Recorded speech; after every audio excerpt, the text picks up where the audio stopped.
morning po sa inyong mga followers, subscribers, mga farmers at lahat ng mga kabayan ko dito sa Antique San Remio.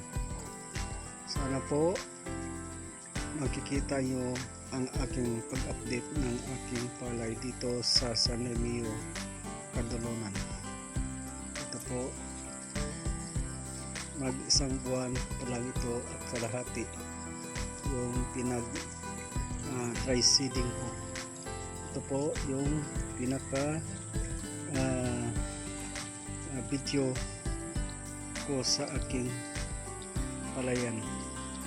Ganito po yung variety ng 402 na variety. Ito po.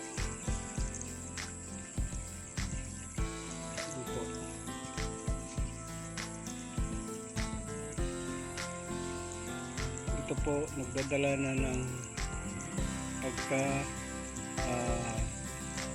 bunga kasi ito na po yung buwan kasi ito mag 95 days or 80 days yung itong kasing palay. Kasi tag-ulan, kung tag-init siguro baka maabot lang ng 85 days, kaya medyo mahaba-haba na itong aking pananim kasi sobrang lininya na dito sa probinsya ng Antique. Ito po.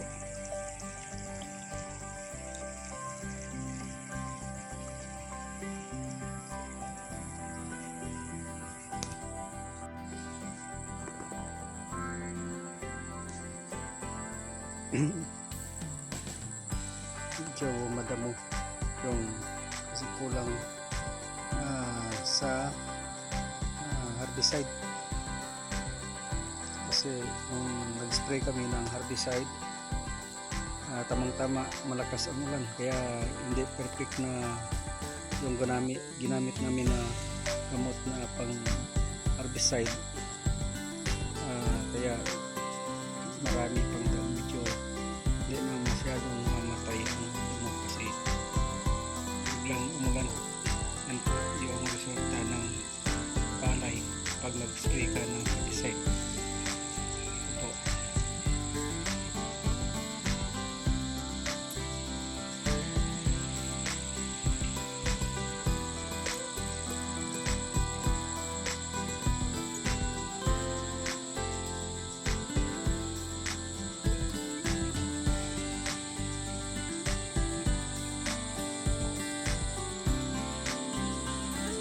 Hindi ko po na-update nung unang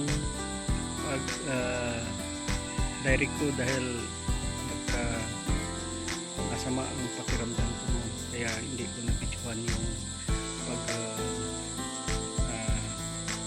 direct ko dito sa dry seeding na itong akla.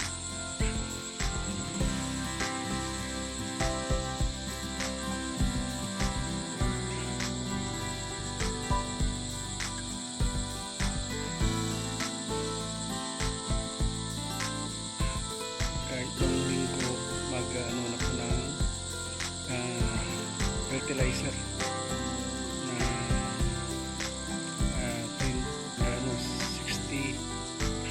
na 60 ito po yung apply ko sa 45 days na ganitong 45 days na edad ng palay.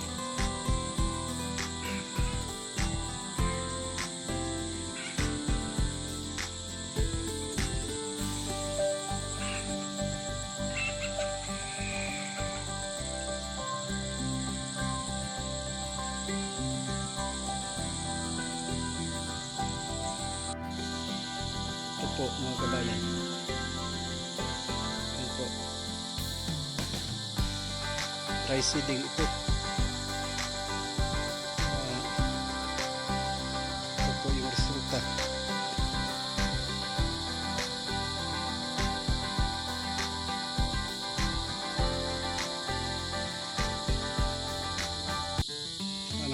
ka-farmers,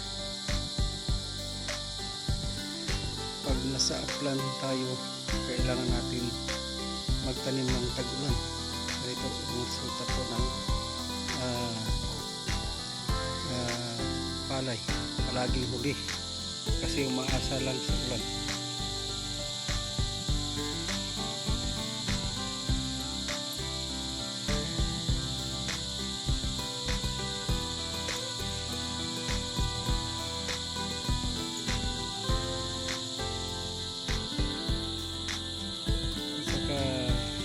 Irrigated, pinagawa nila, hindi ginagamit ng mga farmers. Kung matapos niyan, siguro may tutunan na ng tubig sa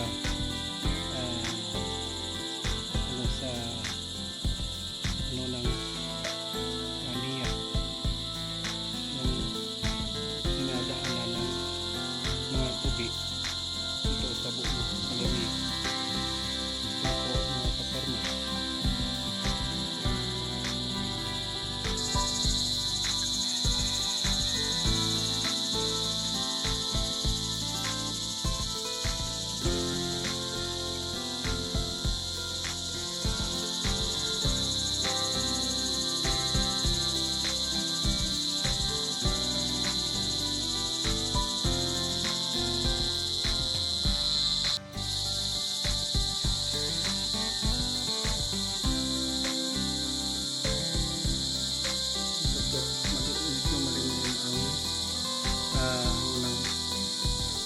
Langit kasi mayroong low pressure na darating, kaya maganda ang panahon sa medyo malilim ang panahon.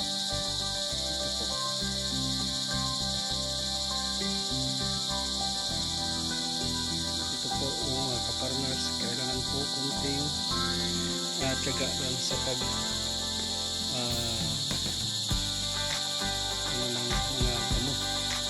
kasi kung asa lang tayo sa herbicide, hindi po maubos, kaya ito ang resulta. May kunting damo pa ang ito po mga ka-farmers, yung pagtiyaga lang ng ganitong klaseng pamumuhay dito sa natawag na farmers, magsasaka. Sana wala kayong sawa